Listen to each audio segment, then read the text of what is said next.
বারবার একটা কথা ধাক্কা খাচ্ছে এই পর্যন্ত বলতেই, ইতিমধ্যে কয়েকবার মাথায় ধাক্কা খেলো। বলে রাখি সম্মানিত দিনী ভাই বোন, দুনিয়াতে 3টা পাপ আছে যাতে মানুষকে হত্যা করতে হয়, তবে 2টা পাপে বাঁচার পথ আছে, একটা পাপে বাঁচার পথ নেই। 3টা পাপের কারণে মানুষকে হত্যা করতে হয়। 1, কেসাস। আপনি যদি আমাকে হত্যা করেন, আমার বাপ মা ছেলে মেয়ে আপনাকে হত্যা করে নেবে, এ কথাই ঠিক।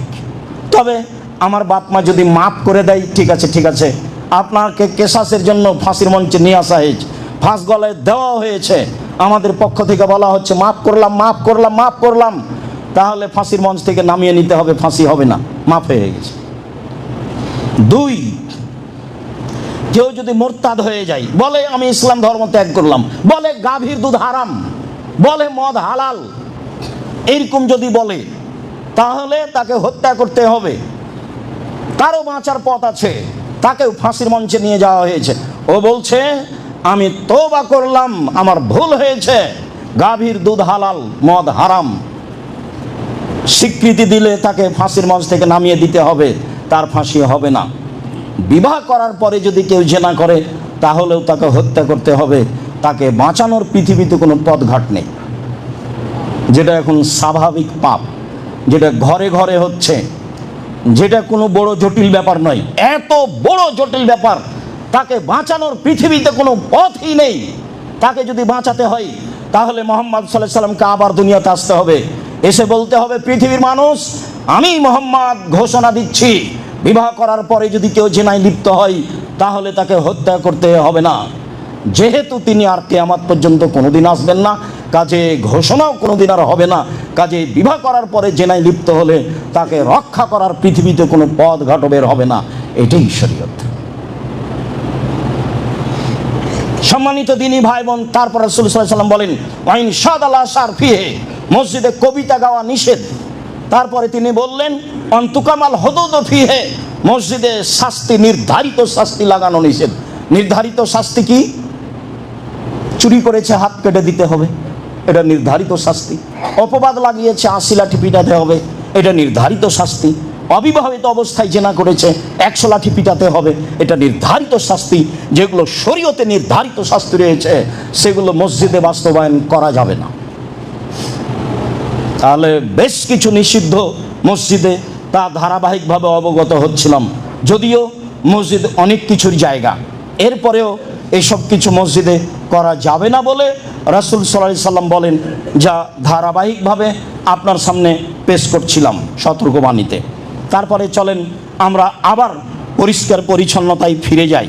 আয়েশা রাদিয়াল্লাহু তাআলা আনহা বলেন, রাসূল সাল্লাল্লাহু আলাইহি ওয়াসাল্লাম বলেছেন, আদেশ করেছেন, বেনাইল মসজিদ ফিদ্দুর, পাড়ায় পাড়ায় মসজিদ তৈরি করো এবং তাকে পরিষ্কার পরিচ্ছন্ন রাখো।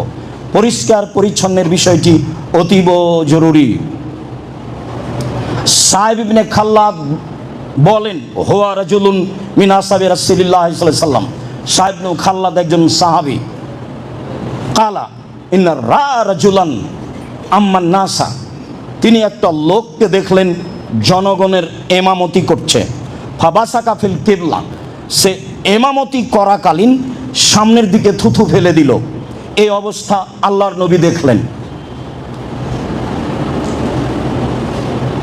ফাকালা রাসূলুল্লাহ সাল্লাল্লাহু আলাইহি সাল্লাম লিকাওমিহি হিনা ফারাগা লা ইউসাল্লি লাকুম, আল্লাহর নবী জনগণকে বলে দিলেন, এই শোনো, এই লোক তোমাদের এমামতির যোগ্যতা রাখে না। শোনো তোমরা, এই লোক তোমাদের এমামতির যোগ্যতা রাখে না। ফালাম্মা আরাদা আইসাল্লিয়া বাদাহু ফামানাউহু আখবারুহু ক্বালা রাসূলুল্লাহ সাল্লাল্লাহু আলাইহি সাল্লাম, আল্লাহ রাসূল এদের ঘোষণা দিয়েছেন কিন্তু ইমামকে বলেননি। এখন ইমাম না জানা অবস্থায় ইমামতি করার জন্য গেছে, তখন জনগণ বলল, আল্লাহর নবী আপনাকে আমাদের ইমামতি করতে নিষেধ করেছেন। ফাযাকারা যালিকা লিন-নবী সাল্লাল্লাহু আলাইহি সাল্লাম, ইমাম সাহেব বিষয়টি আল্লাহ রাসূলের সামনে পেশ করলেন। তাতে আল্লাহ রাসূল বললেন, নাম, হ্যাঁ, আমি তোমার ইমামতি নিষেধ করেছি। বর্ণনাকারী বলছেন, আমি মনে করছি আন্নাহু কালা ইন্নাকা আযাইতাল্লাহু রাসূলাহু, আরে তুমি কি ইমামতি করবা? তুমি আল্লাহকে কষ্ট দিয়েছো, তুমি তার রাসূলকে কষ্ট দিয়েছো, সামনের দিকে থুথু ফেলো মানে? আল্লাহর নবী এই পর্যন্ত বলেছেন তাকে, আরে তুমি কি ইমামতি করবা? তুমি সামনের দিকে থুথু ফেলে আল্লাহকে কষ্ট দিয়েছো, আল্লাহ রাসূলকে কষ্ট দিয়েছো। এরকম কাজ আল্লাহকে কষ্ট দেওয়া যায়? এই কথা আল্লাহর নবী বলছেন। জি, মানুষ যদি যুগকে গালি দেয় তাহলে আল্লাহকে কষ্ট দেওয়া হয়। যদি মানুষ আর একজনকে আল্লাহর জায়গায় বসিয়ে দেয় তাহলে আল্লাহকে কষ্ট দেওয়া হয়। এই কথা আল্লাহ রাসূল বলেছেন।